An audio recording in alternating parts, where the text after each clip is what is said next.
حامدا و مصلیا اما بعد فاعوذ باللہ من الشیطان الرجیم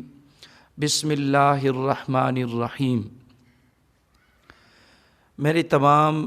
سامعین کرام السلام علیکم ورحمۃ اللہ وبرکاتہ۔ آج آپ کے سامنے جس موضوع پر گفتگو کروں گا وہ ہے کہ ہم سب پر 5 وقت کی نماز فرض ہے، اور پھر اس نماز پڑھنے کے لیے اللہ اور رسول نے ہمیں صلی اللہ علیہ وسلم، اللہ تبارک و تعالی نے اور اللہ کے پیارے رسول صلی اللہ علیہ وسلم نے اس نماز پڑھنے کا ہمیں طریقہ بتایا، اور اس طریقے کے مطابق نماز پڑھی جائے تو وہ نماز قبول ہوتی ہے، ورنہ نماز قبول نہیں ہوتی۔ میرے تمام سننے والوں یاد رکھیں کہ 100 میں سے 90% لوگوں کا یعنی نماز کے اندر 2 عظیم غلطیاں ہوتی ہیں جس کی وجہ سے ان کی وہ نماز نہیں ہوتی۔ پتہ نہیں اگر ان کا خیال اس غلطیوں کی طرف جاتا ہے یا نہیں جاتا، واللہ عالم، لیکن میں وہ 2 غلطیاں بتانا چاہتا ہوں تاکہ، اور اس کو آپ نے شیئر بھی کرنا ہے، لائک بھی کرنا ہے تاکہ یہ اچھا پیغام دوسروں تک پہنچ سکے۔ وہ عظیم غلطیاں، بہت بڑیاں غلطیاں، وہ 2 یہ ہیں کہ جب ہم نماز کے لیے کھڑے ہو جاتے ہیں تو نماز کے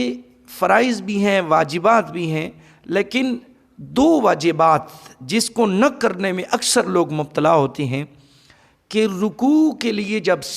جاتے ہیں تو پہلے تو صحیح رکوع نہیں کرتے،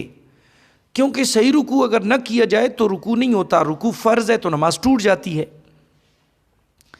تو رکوع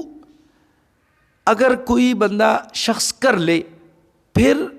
کیا ہوتا ہے کہ وہ رکوع سے صحیح سیدھا کھڑا نہیں ہوتا، اور یہ رکوع سے سیدھا کھڑا ہونا یہ واجب ہے۔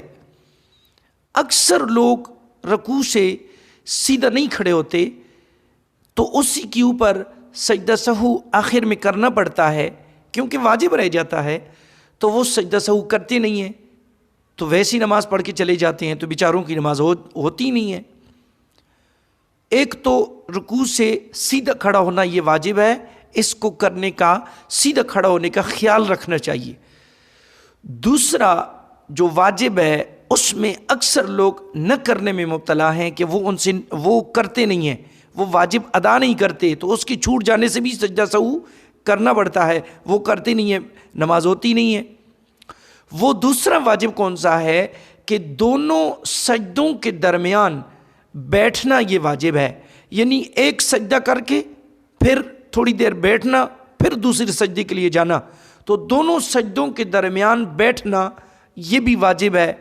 تو اکثر دیکھنے میں آتا ہے